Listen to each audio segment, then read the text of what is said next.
Jackson in trouble on 3rd and 13. Gets away from Taylor. His pass off the mark. And a big hit by Everett on Kubiak. And if that's targeting, he's gone. The new rule in college football is if you get penalized for targeting, it's an automatic ejection. And this guy already missed the first half because of suspension. He may not be around to see the end of the second half. Well, there's two elements to the rule. You have to be targeting, then you also have to have contact between the crown of his helmet and the defenseless player, and that didn't happen there. That was a shoulder to the chest, head to the side, and so that's not an ejection. Well, it's a defenseless player. That may be the penalty, but it's awfully close to being around the chin. And if they initially rule it targeting, they can look at it upstairs to determine whether the player should be ejected. The penalty marker would still stand. They want to confirm. If you're going to eject somebody, they just want to use instant replay to confirm that there was a helmet-to-helmet contact, which I don't think happened right there. So they could just say a defenseless player here and still would be 15 yards. Although Everett is running to the sideline. Foul, defense number 29, targeting a defenseless player. By rule, number 29 is disqualified. And again, automatic they can first down. Review this to determine whether he should be ejected. The penalty flag still stands. Remember, he has to have contact in the head or neck area.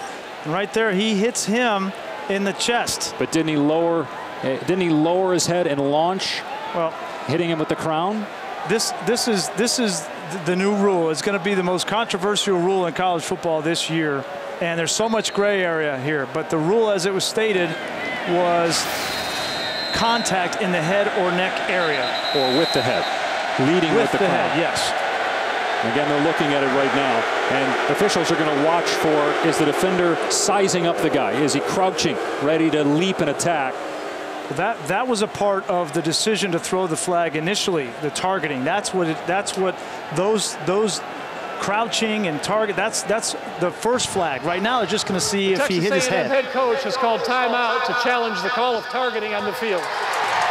Again, all they're doing is challenging whether Everett should be ejected. The penalty flag is still going to stand at 15 yards. Now, the game has pretty much been over for about 10 minutes, but the action has not.